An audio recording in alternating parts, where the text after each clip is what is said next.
Alors voilà, cette petite valise qui contient les 6 cloches. Alors il y a 6 cloches.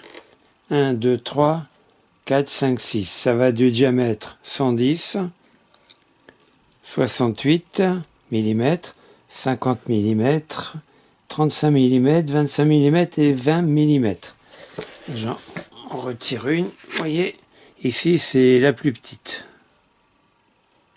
Alors, comment les prendre sur une perceuse? En fait, il y a un petit intermédiaire, un petit outil intermédiaire qui permet de les visser. Et ensuite, ici, on l'accroche à la perceuse. Alors, en plus des 6 circulaires, des 6 cloches, pardon, on a 3 outils comme ça identiques. En fait, c'est pour agrandir des trous, pour les fraiser. Ils sont identiques. Hein. Il y en a 3 là. Diamètre 8 mm. Ah non, il y a 8 mm. Ah non, il y en a 1, 8 et 2 de 6. 6 mm. Ils sont un peu plus petits. Oui, effectivement, ils sont un peu plus petits.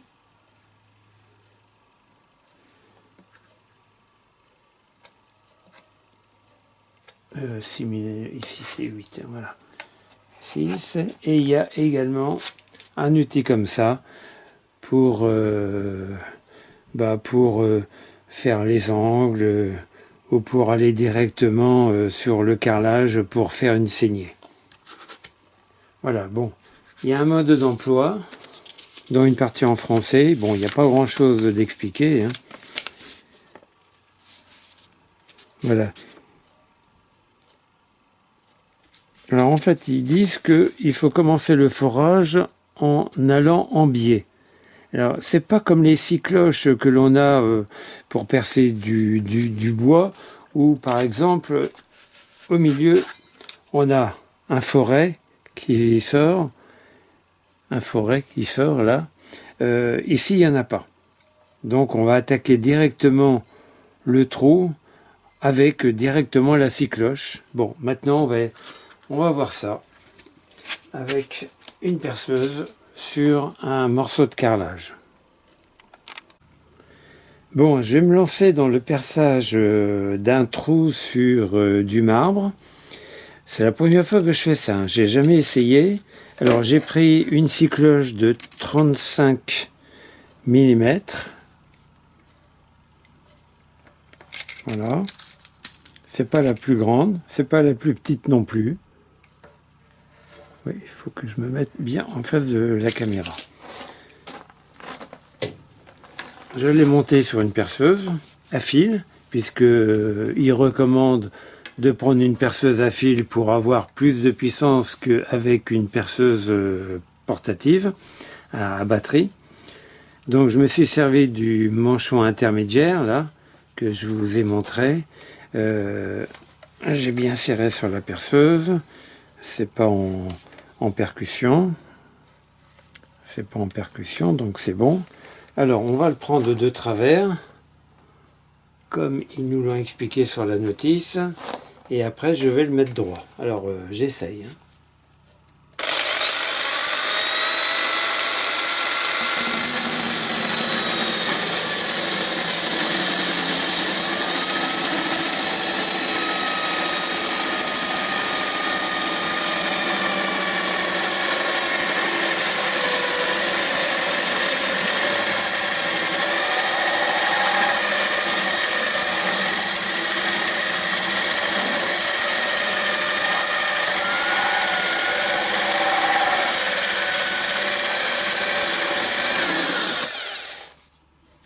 Qu'est-ce que ça donne?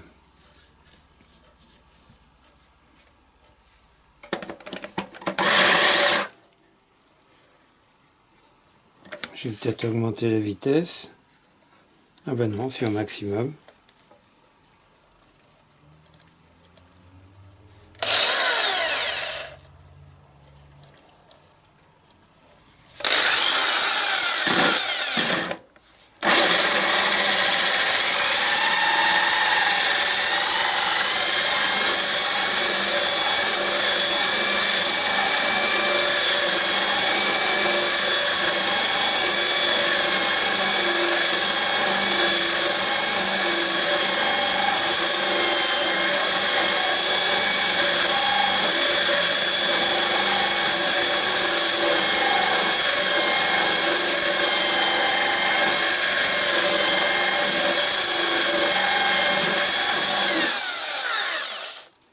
ça perce, ça creuse. Bon, je vais arrêter pour éviter que la vidéo ne soit trop longue. Bon, j'ai terminé mon trou. J'étais presque arrivé au bout. Hein. Voilà, c'est en fin de compte, hein, c'est un beau trou. Il est beau comme tout. Bon, ici, ça c'est le morceau qui est parti. Il faut dire que le morceau de marbre est quand même assez épais. Il fait 1 cm d'épaisseur. Hein. Mais comme c'est la première fois que je faisais ça, disons que le résultat n'est pas trop mal.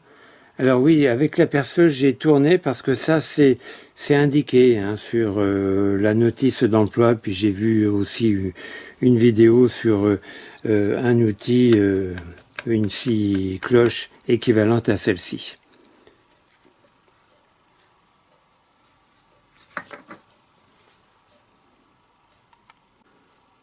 Alors, je vais faire un autre essai avec cet accessoire-là pour faire une saignée ici. Alors, je suis peut-être présomptueux parce que c'est assez gros et le marbre utilisé, c'est quand même un matériau très dur, hein, plus dur qu'un simple carrelage. On va essayer.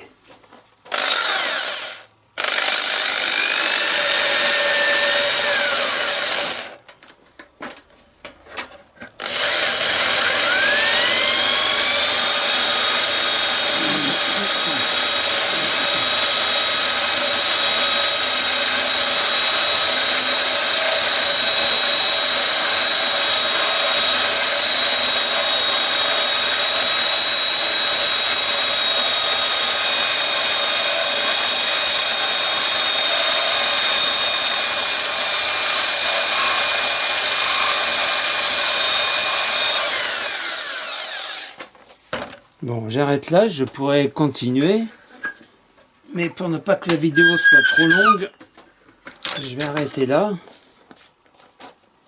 Alors voilà, ça fait une saignée comme ça, c'est pas trop mal hein, finalement.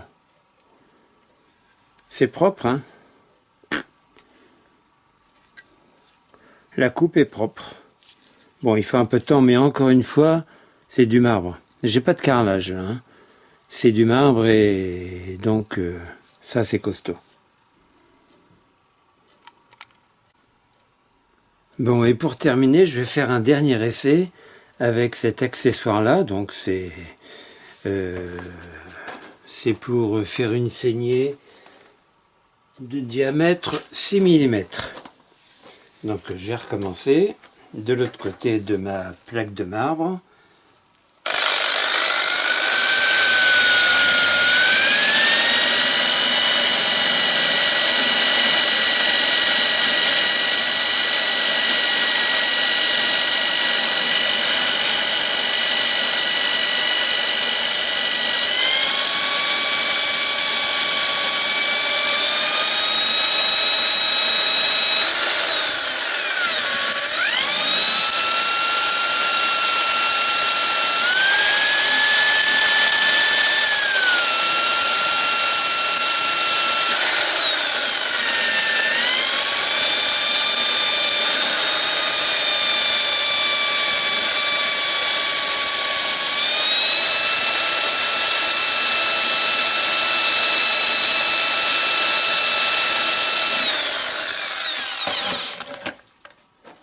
Ah, c'est bien. C'est bien.